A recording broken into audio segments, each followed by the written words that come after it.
We've partnered with Aurora Cellars to bring you this Founder to Founder today, featuring the Blau Frankish from Aurora Cellars, a dry red wine with notes of blueberry and fresh cracked pepper on the finish. Be sure to tempt yourself with a sommelier membership today.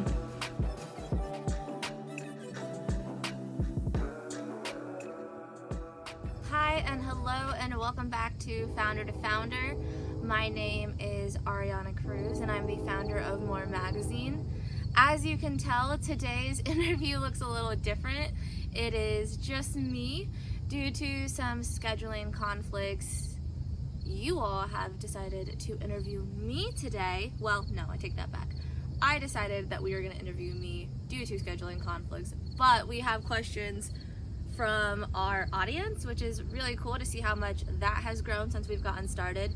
And yeah, so Founder to Founder is a series that More Magazine does. We get to interview female founders from a variety of industries, and is honestly one of my favorite parts since starting the magazine. I typically get to just hang out with other women in industries I never have even dipped my toe in, learn about how they got started, learn about what they do, and just to hear how they stay inspired by other women and their passions. So I have several questions that have been submitted on my laptop today, and so I'll be going through those. We are hanging out outside today, which I'm really jazzed about. It is a beautiful September day, and just happy to be here. There are several kittens that are running around, so if you see a cut or you see a scoop, that is what is happening on my end. So one of the first questions I got was, what are the essentials you need to start your own business? And I think this is really interesting because as I talk to other female founders, there are so many things that are realized after getting started. I think a really big piece of that is just the learning curve of starting your own business. And I am a proud Kelly alum, and I do feel like I had a fairly good sense on like the business side of what I needed, like knowing that I would need to track my accounting, knowing that I would need some kind of strategy in place.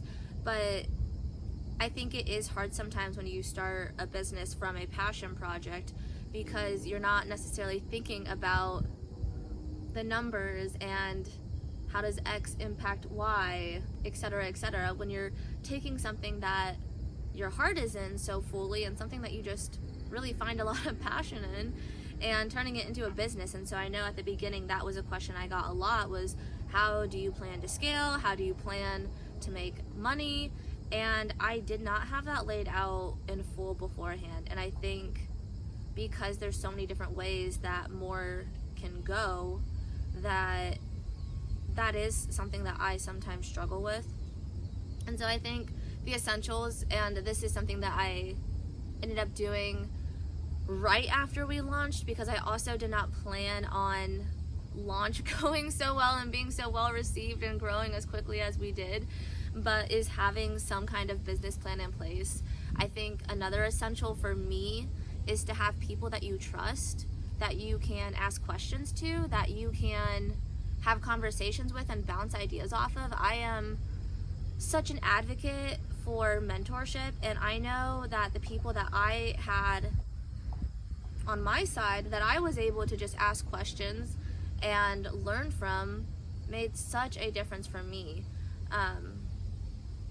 And I'm just so thankful for all of them. And I think also knowing like what resources are available. So very early on I got signed up with our local chamber, Indie Chamber, and knowing what support I would have as a new business owner, and knowing the recommendations for someone who can do accounting, because I don't want to do it, and knowing what options you have as a business owner. I know there's so many different options for loans and for funding and for capital, and that's something that I feel like is so important. So maybe if you don't have those necessarily in hand, but I think it is essential to know what's available to you.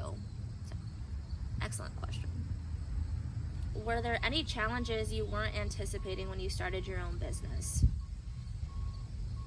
There is a moment during our first launch that I frequently think about, because it was it was just like a very vulnerable moment, and a moment of like, what is gonna happen now?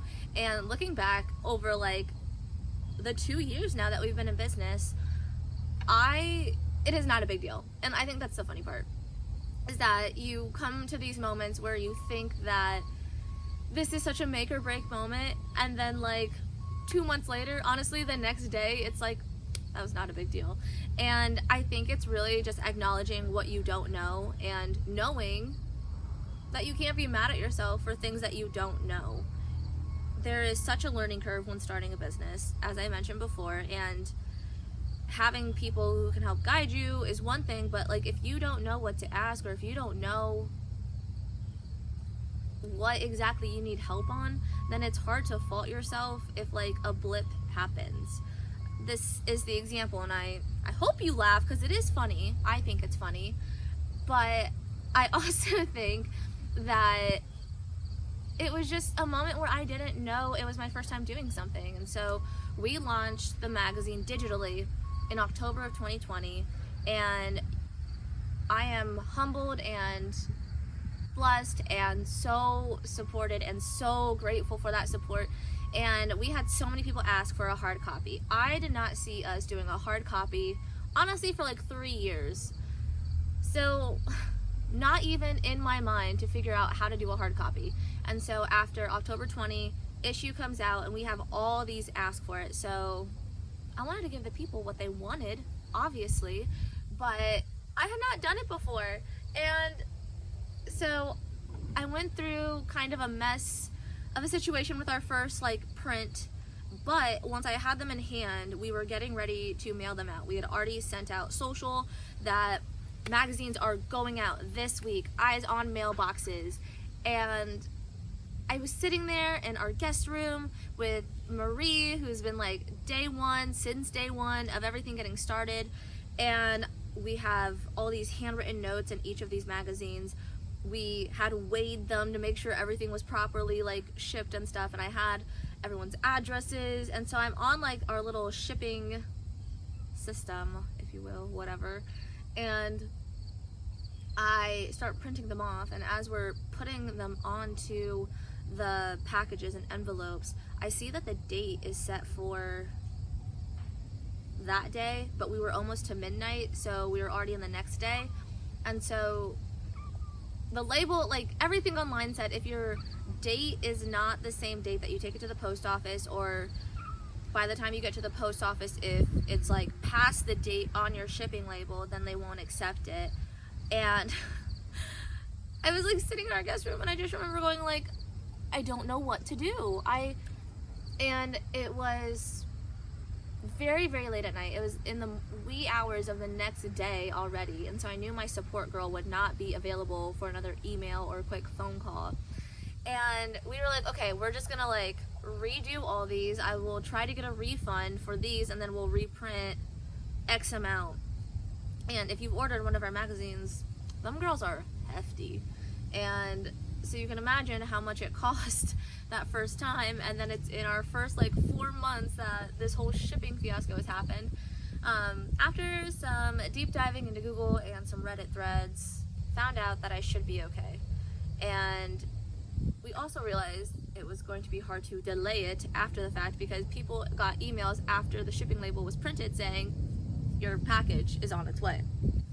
And it was a gamble. I honestly, in that moment, I had no idea what was going to happen. I remember going to the post office the next day with like all 100 of our first issues in my Kroger bag, and I stood there with the lady, and I was like, I just want to make sure, like, this is my first time doing it. I just want to make sure that like these all get entered smoothly, like I didn't mess anything up or anything. And she was so nice, because again, it is scanning in like 100 packages, and she was like, do you mind if I take breaks in between to like help other people? And I was like, that's totally fine, I got time. And everything went fine. Everyone got their packages, and looking back on it, it is not a big deal. But that was truly a moment where I was like being reminded again that there are just some things that I don't know, and like that is okay. And I think starting a business, the sooner that you can kind of humble yourself and remind yourself that you're not going to know everything, and that it's okay to not know everything, because you have this support system and you have people that you can lean on, the quicker you'll be able to overcome challenges that do come your way. This question is, what was your original inspiration for creating More? Which, also check out our podcast, Let's Talk More, on Mondays, because we did dive into this a little bit with the More origin story. But the short form of it is, my original inspiration came from two different places. It came from being part of the School on Wheels program and seeing how much conversation can be lacking around resources available to people. I was tutoring kids who were at risk of being homeless or already in a shelter, that were facing food insecurity. And so I remember talking about scholarships and some of the kids not even knowing what a scholarship was. And so it really limited what they thought their possibilities were for that next step in their life, whatever that may be. And that, to me, made me want to just start having more conversations. And that's a lot of what More is. We curate content to educate, inspire, and call you to action. And we want to just start a conversation, maybe about something you don't know a ton about, or maybe something that you hadn't heard a different perspective on, or you don't understand why something's important to talk about. I think back to our issue 3 Women in Culture piece, that we had an article focused on period poverty by Chloe Price, and it talks about something that so many of us have never had to think twice about, but once you know about it, you can't not be aware of it, and you can't not want to continue that conversation and exploring how can we make this situation better. The other half of the inspiration for More came from this really, really cool video that Girls Media put out, and they put it out in Women's History Month, and it was acknowledging all the different ways that we as women are expected to be, maybe by people in our lives or by society or by what the media is putting out. Like, we're expected to be glam but natural, and skinny thick, or skinny but curvy, like all those different things that like truly are not always feasible as just a normal being. And that, for me, I really wanted to do a visual set showing the opposites on women. In my mind, I like envisioned us doing like a split frame and having both sides, but I really wanted to also share the stories of those women in written form. And so as I was putting it together and working, I had reached out to Danielle Barry, about an amazing photographer, to start kind of like thinking about how we could set this up. And the more I thought about it, the more I was realizing that there are so many stories that could be told, and to put it into a form that was just able to be digested in a way that stemmed from personal essays and personal narratives, that to me felt, it just felt incredible to think about being able to do that and being a platform for people to share their stories and to share their experiences in a way that would help to educate, inspire, and call somebody else to action, for them to either ask more questions or to get involved in some way, or maybe to volunteer with an organization that's centered on the same thing that they're going through. And that's the long, short version of my inspiration for the magazine and More as a whole, because I think More has so many different ways that it can go. And I saw that question pop up, and I think I'll save that for the second part of this. But it is an honor to be a platform for so many stories and for so many people to feel comfortable in sharing those stories. So thank you for that, and thank you for the support of us doing that. I think it is so important to listen to others and to recognize and acknowledge the life experiences that so many have. And I am like way off the question now, but it is my favorite when we publish and go live with an issue and we get messages, or I get text messages from just different people, and like people that I know in real life, people that I've met because of the magazine online, and the way that we're all able to relate to one another when you hear it from a personal place. It's, I think connection is so important, and it is such a natural instinct for us to be connected in ways that we might not expect to be. But when you lessen the expectation of achieving something by like connecting with someone, you're able to just connect as beings, and I think it's just a beautiful thing. And I'm gonna go to the next question now. What was your biggest fear when starting the business? See, I was just talking about expectations, and it's funny because my biggest fear when starting this business was literally, honestly, nothing. I didn't have a fear because, and this is why, because again, I did not think that the magazine would grow as quickly as it did.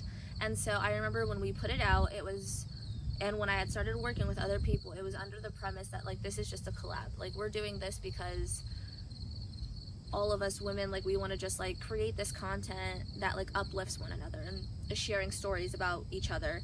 And so there was no expectation. I didn't, like I said at the beginning, like taking your passion and turning it into a business, making money is not at the top of my mind. And so I had no expectations. But as the business has continued to grow and business as a whole, I mean, I never want to do something wrong. And I say that from the perspective of taxes and accounting, which is what I said earlier. And so I feel like my fear is not an intrinsically driven fear. It's honestly more of a, I don't want the IRS to come after me kind of fear. But that goes back to like knowing what you know, and honestly knowing what you're good at and what you're not good at. I know I'm good at the creative side, I'm good at like the strategy side, but like finances, accounting, taxes, none of that. I don't want any of that. And so like that for me, and I think that leads into this next question about how do you overcome it and how do you still face it today. I strongly believe in outsourcing when you're able to, because even if you're not able to, like asking questions. I think my fear comes from some of the uncertainty of not knowing what happens if I do my taxes wrong, or what happens if I don't keep my books like they should be kept. And so I think because of that, like I know that like that is not my strong suit, and so I know that there are resources available that I can outsource that to. And so for me, my fear is very easily fixed by leaning on other people who know what they're doing more in the sense of those specific things. So don't let your fear of the unknown keep you from starting a business. Like, that's just silly, because you got people. And if you don't got people, you got me. Send me a message, send me a DM. I will refer the heck out of the people that are on my side and on my team, because they're amazing, first of all. But you're never in it alone. And I hope that through more, and like I was saying with the connection, that like you never feel alone. And I feel like that is often kind of the hard and scary part of it, is that especially being like, I never want to say that I do the magazine on my own. So when I say like being the only full-time person, but there is a team of people. We've grown so much in the last 2 years, and it's incredible. I think we're on our 4th session of interns, which is amazing. And we now have the podcast, so Chloe Price is helping with that. Our social is being led very strongly by Marie Fisher. You're never doing it alone, but getting started on it can often feel a little lonely, but don't let that fear keep you from working to achieve what you hope to achieve. It's so funny because I knew what the last question was, because it's the question I ask all the founders, and yet it's still catching me off guard. So the last question is for this one: for part one is, how do you inspire yourself? And it's so funny because I get to listen to so many women answer this question, and yet it's still like a hard one to answer, which I think is part of the fun, right? So I inspire myself by the way I persevere. I think that there is a lot in this life that could have put me on a different path, and there's a lot still that could encourage me to step back a little bit from the different things in my life that I'm doing. But I am very inspired by the way I continue to charge on and to push, because I get to see the impact of it, and seeing people connect with what we create and thusly connect with one another. It's just an unreal experience. I can't put it into words, but at the beginning of the magazine, we did these contributor happy hours, as it was during 2020, and we grew so quickly. We had contributors from all different locations, which was so cool. But it was in such genuine ways, just by sharing pieces of who they are with one another, is one of the most inspiring pieces of what we get to do. So thank you so much for allowing us to be this platform to uplift and share stories in the way that we're able to. But we will wrap up there today for this Founder to Founder. You guys sent in so many amazing questions. We're going to work on part 2 for this series for today, and we will see you next time when we come back for Founder to Founder. And thank you so much to Aurora Sellers for partnering with us as we continue to interview female founders from a variety of industries. And check out our details below to see what the full partnership is all about. All right, we'll see you guys next time.